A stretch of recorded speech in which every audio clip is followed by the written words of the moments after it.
আরে ধরো, ঠিক আছে, হ্যাঁ ধরো।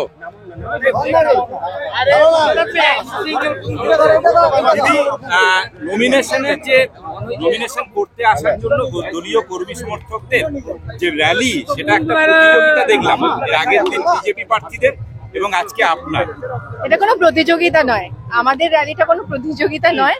আমাদের র্যালিটা যেটা আপনারা দেখলেন বা পুরো শহর দেখলো, সেটা হচ্ছে আমাদের ওয়ার্কার্সের আবেগ, স্বতঃস্ফূর্ততা, এবং আমরা সবাই যে এখানে একটা পরিবার, একটা স্ট্রং পরিবার, তৃণমূল কংগ্রেস যে একটা স্ট্রং পরিবার, এবং আমরা সবাই, আমাদের 2 মন্ত্রী এসছেন, চন্দ্রিমাদি শশীদি এসছেন কলকাতা থেকে, এখানে আমার সব বিধায়করা ছিলেন, আমার ডিস্ট্রিক্ট প্রেসিডেন্ট আছেন, আমার এখানে প্রদ্যুৎদাদের মতো সিনিয়র লিডার্সরা আছেন।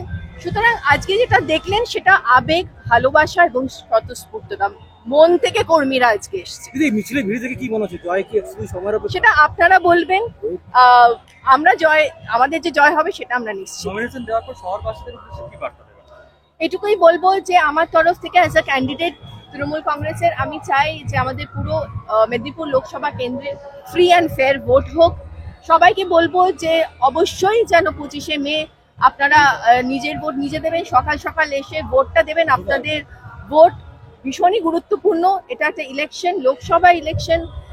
আমাদের ভারতবর্ষ সবচেয়ে বৃহত্তর গণতান্ত্রিক দেশ পৃথিবীতে, এবং যে কোনো ইলেকশন কিন্তু আমাদের একটি উৎসব, এবং এই উৎসবে আমি বলবো যে বাংলার মা মাটি মানুষের পাশে যেন সবাই এসে দাঁড়ান এবং যেন সবাই ভোটটা দেন।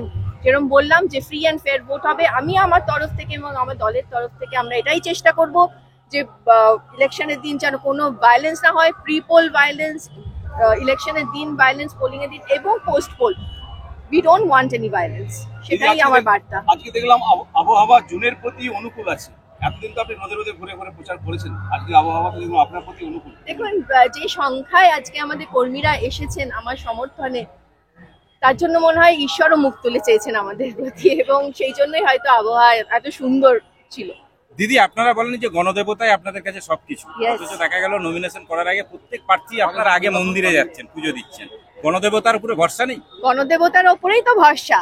ঈশ্বর তো আছেন মানুষের হৃদয়ে, কিন্তু আমরা সবাই আমাদের কাউকে তো মানে একজন তো সুপার ন্যাচারাল পাওয়ার আছে। আর আমি ডেফিনেটলি, শুনুন, I am not a hypocrite.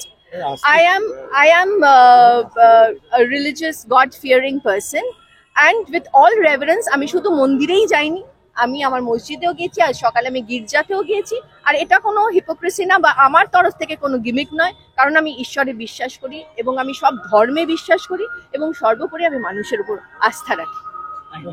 ধন্যবাদ। জয়